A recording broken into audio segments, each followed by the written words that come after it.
and congratulating one of the finest actresses in our country, Miss Judy Santos Agoncillo, for winning yet another Best Actress trophy, this time from Fantasporto Film Festival in Portugal. Kaya naman, hindi nakakapagtaka na lubusang umalagwa ang kanyang karera at ngayon ay kinikilala na siya bilang prime superstar ng henerasyong ito.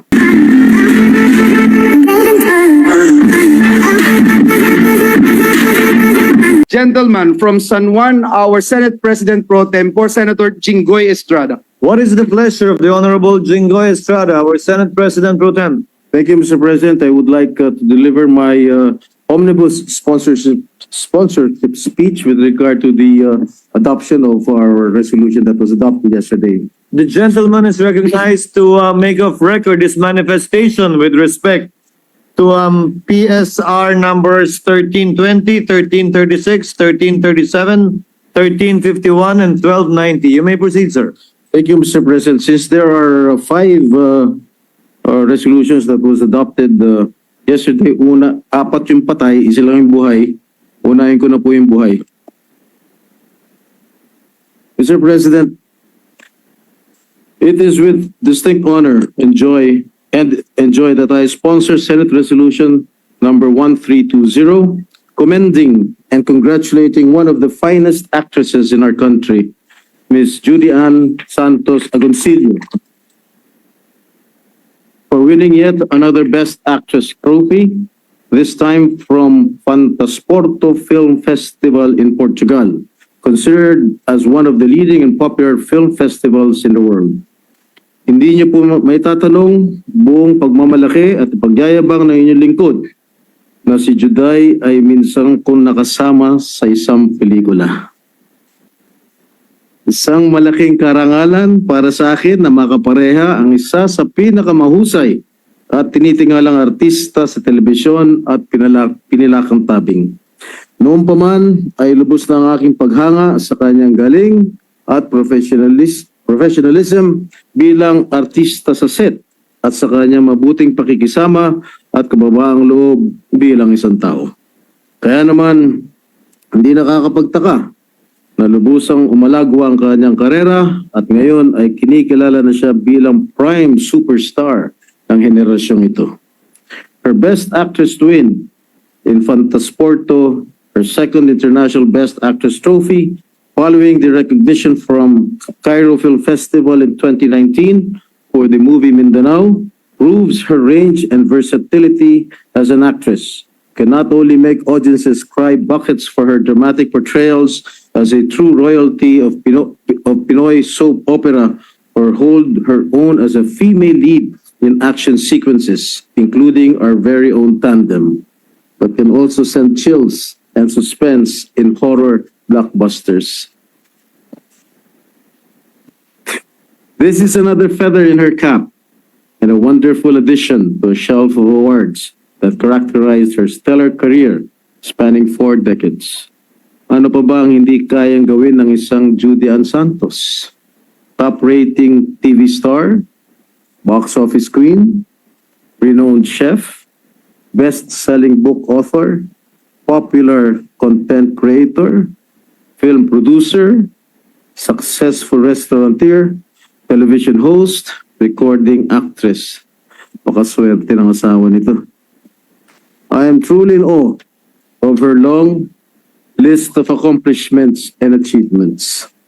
I am one with the Filipino nation in congratulating Judy Ann in her latest success and for bringing our country pride and honor and for putting the spotlight on the remarkable caliber of Filipino artists and creative workers before the international stage. This award signifies the top-notch creativity, ingenuity, and talent of Filipino filmmakers, actors, and crew who can compete alongside the world's best, as this also, on a more serious note, gives hope and confidence to the ailing Philippine cinema. Buhay na buhay ang pag-asa ng pelikulang Pilipino dahil sa angking galing at dedikasyon ng mga bumubuo nito. Muli ang aking mainit na pagbati at congratulations kay Miss Judy Santos Agoncillo. Papunta na mo tayo sa mga namatay. Mr. President, my dear colleagues, I rise today with a heavy heart, but also with a sense of profound gratitude to honor not just one, but several Filipino artists whose artistic legacy and lifelong contributions truly enriched contemporary television, cinema, music, and theater. This is the Philippine Senate's solemn tribute to four of the most revered pillars of the entertainment industry who devoted their lives to Filipino art, namely Mr. Ricky Davao, Ms. Gloria Romero, Ms. Pilita Corales, and of course our national artist, Ms. Nora Aunor. Sa nagdaang mga buwan, ginulat tayo ng sunod-sunod na balita na gumulantang sa industriya matapos ang pagpanaw ng mga batikang artista. The nation responded to the news with deep sorrow and collective mourning, and heartfelt tributes poured into these great artists. Their departure marks the end of an era, but for our nation that admired and loved them so much, this is the beginning of remembrance, a time to celebrate their legacy, preserve their work, and ensure that future generations fully understand the brilliance they brought to our culture and identity and sense of pride in being a Filipino. Kay Ricky Davao, Mr. President, I filed proposed Senate Resolution number 1351 honoring and celebrating the life and legacy of Frederick Charles Caballes Davao or Ricky Davao as we fondly know him. Personal na malapit sa akin si Ricky. Lingid sa kalaman ng publiko ay magkumparing buo kami. In an industry where stardom is the norm, Ricky Davao was built different. He clung on to something far deeper, his craft, his integrity, and his artistry.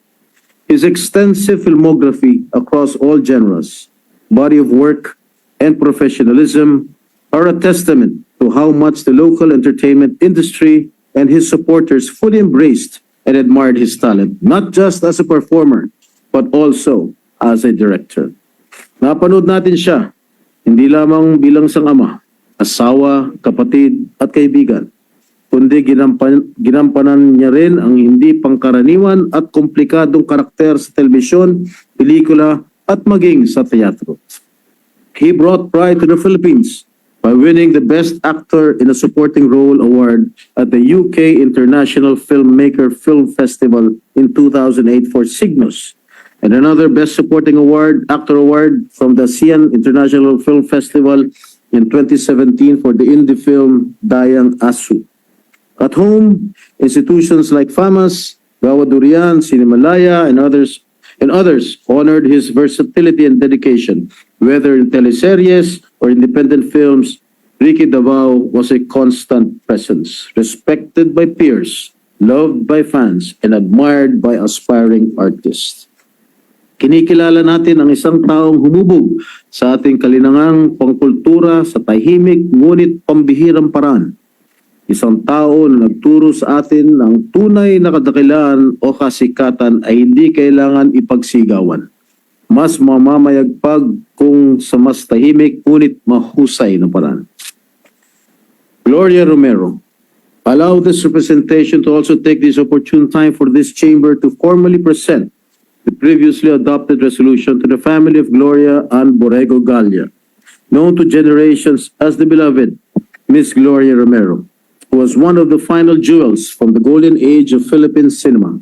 In honor of her memory and legacy, this representation had filed Senate Resolution 1290. With a career spanning over 6 decades, the esteemed Queen of Philippine cinema brought to life unforgettable characters that made us laugh, fall in love, and shed tears.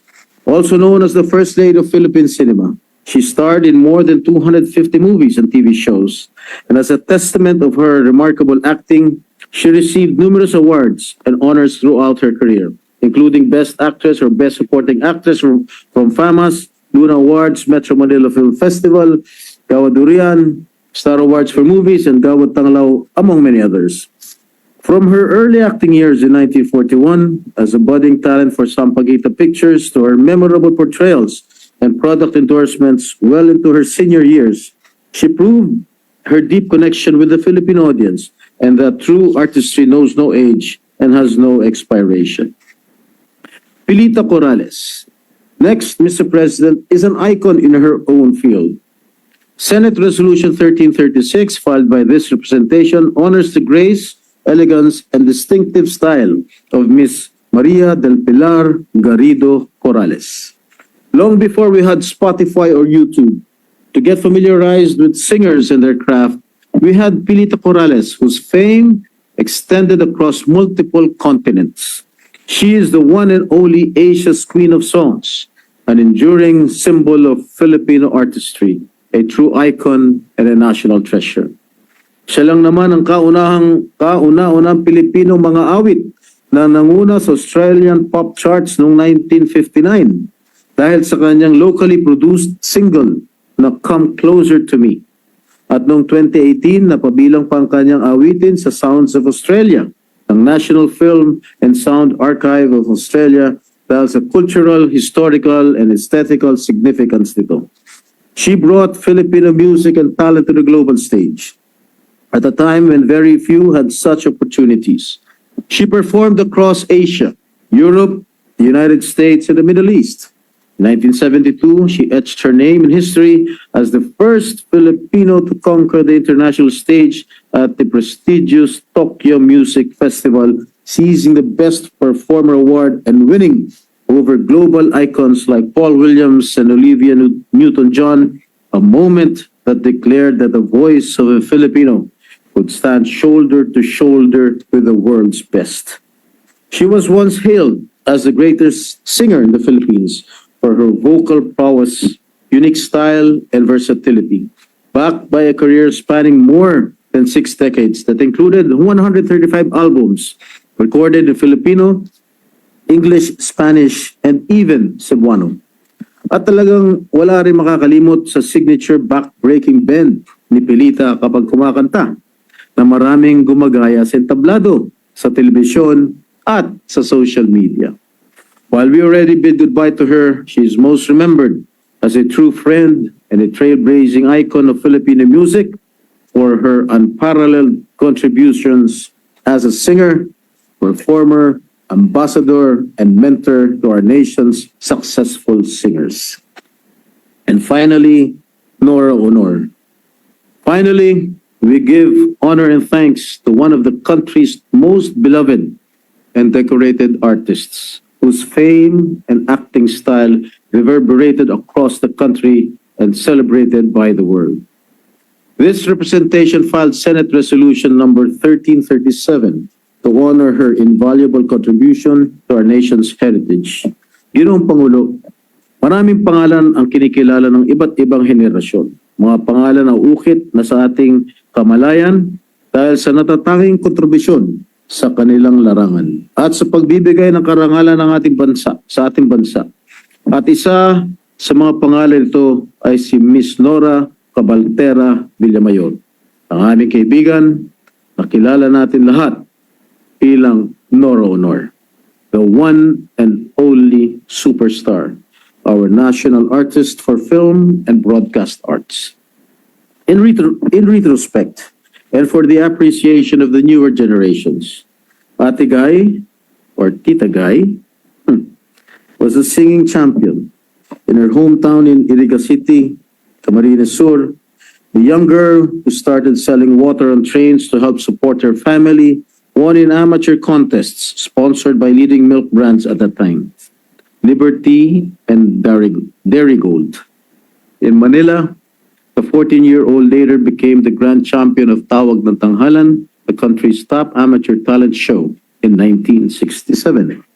At a time when fair skin, tall stature, and mestiza features were the industry benchmark, Nora Aunor defied conventional beauty standards. She was authentic, had impeccable talent, and most importantly, she very well connected with the everyday Filipino. At her time, she passed the vibe check. She was the face of magazine covers, radio programs and TV shows, starred in hundreds of films including globally recognized and award-winning films, broke records with her recording albums, and actors lined up to serve as her Prince Charming. And Guy and Pip was among the earliest and probably one of the most successful love teams in our country.